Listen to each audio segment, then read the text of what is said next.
Hello and welcome to Oscar's Modern Warfare split screen review. This video will help you be a meaner split screener. How funny is that? It's actually not that funny, Coop. Anyway, Modern Warfare has got some good and bad stuff with its split screen edition. This is important. One of the bad things is huge, like majorly huge, like purchase decision-ingly huge. So watch the video, you'll find out more about it. Now with split screen and couch co-op and the Modern Warfare games, or the Call of Duty games, they always come through with a guaranteed split screen mode. Recently we've seen a change and the 4 split screen modes have been removed. This is still the case, unfortunately, and we're looking at 3 standard chunks of game here. The single player campaign, which cannot be played in split screen, the multiplayer, which has a wealth of modes in it, and this very interesting co-op section, which is the Modern Warfare zombie equivalent.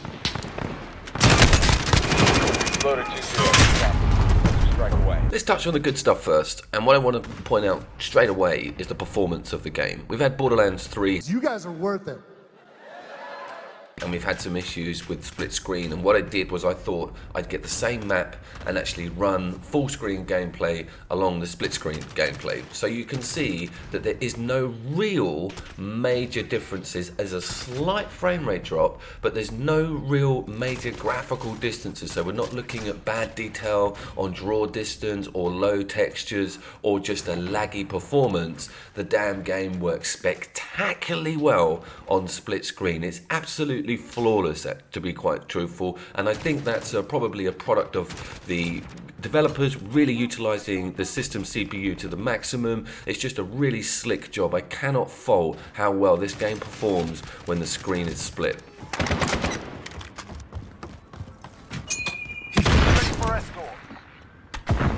Copy, Jaguar 30. Funny how maps have changed over the years, isn't it? Now the war zones are in our capital cities as opposed to the deserts. I imagine that's a bit of a metaphor, what with recent events to what's happening to the world. You know, it's interesting that now Leicester Square is a Call of Duty map. It's a bit of a worry, to tell you the truth.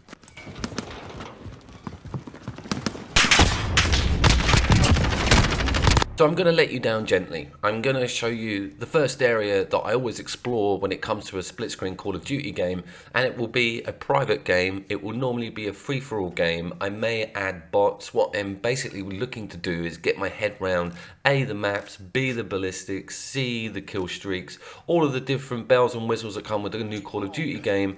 The private option with a mate is a perfect way to feel around and get to grips with the game itself. And this was stunning. There's loads of really small, intimate maps, and the designs and the looks of them is some next level shit.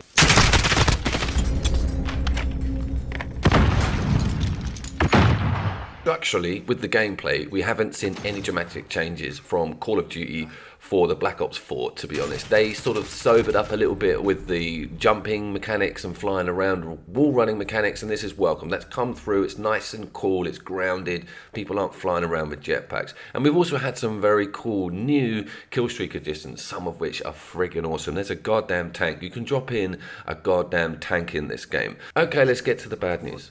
Now, do you remember that Call of Duty Black Ops 4 had a zombie mode on it? And it was a phenomenal zombie mode, and it was split screen. It was probably the reason I bought the damn game. This has also got a co-op mode on it, which is under the name of Spec Ops, or, you know, the operations mode, where you have a co-op mission set up that allows you and a mate to take down a big base, go and infiltrate a huge house, take down an estate. I remember some of them were awesome in the previous Modern Warfare games. None of this content is available for the split screener. None of it. So don't even bother with that third co-op section. It won't let you in. So what that means is, if you've got Black Ops 4, you've got access to all of the online sort of multiplayer game modes, etc. with the split screen, but you've also got access to the entire zombie game with your mate split screen, and that's huge. That's a huge section. With this, you don't have the latter. So forget about it. All you've got are your game modes that you can play online, okay, with your buddy, and offline, like in the private match we just saw. But the caveat is, these game modes are reduced as well. You don't have access to the massive ground war. You don't have access to half of the cool shit. I'm going to list what you do have access to. One of them is the gun game. We all know this. It's not the greatest mode, but I suppose it's quite fun.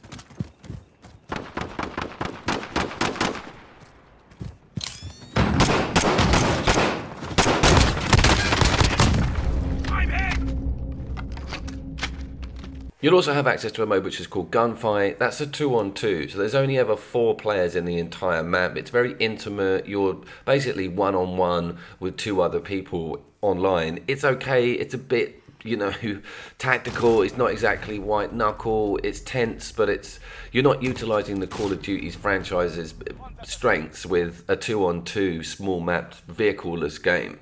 Then you've got Kill Confirmed. Things started getting a little bit better here. Kill Confirmed is, of course, the classic run and get the old medals from the person that you've killed and dropped. Slightly more players in the map here, so it's a 6-on-6, so things are getting a bit better, where things are busier, the maps are bigger, the activity is more frequent. We're losing control.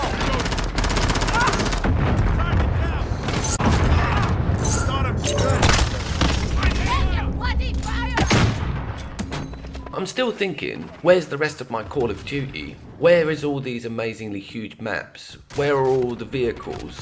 Where's all this stuff that they've been advertising, you know, for ages, that they're bolting onto the game to make it a standout title from their previous games, especially this co-op stuff, especially all these cool operations, spec ops, missions, etc.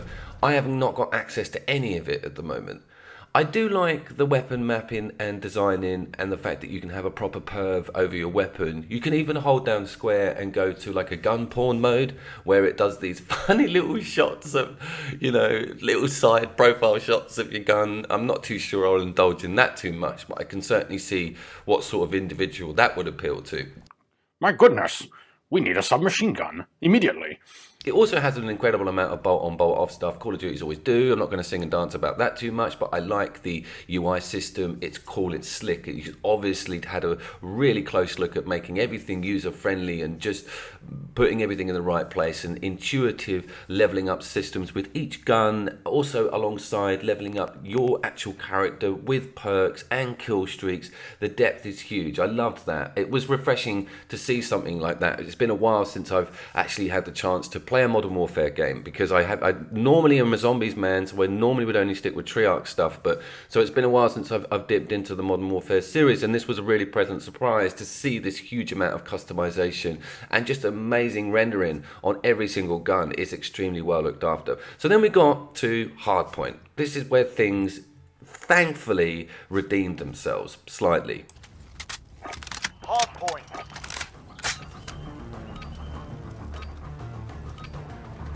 Capture and defend the hard point. When it moves, you follow.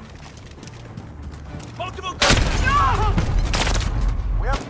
It's finally 12-on-12. It's finally a huge map. We've finally got some objectives. Me and my mate can actually concentrate on getting something done. You know, we're not just wandering around in a random team deathmatch.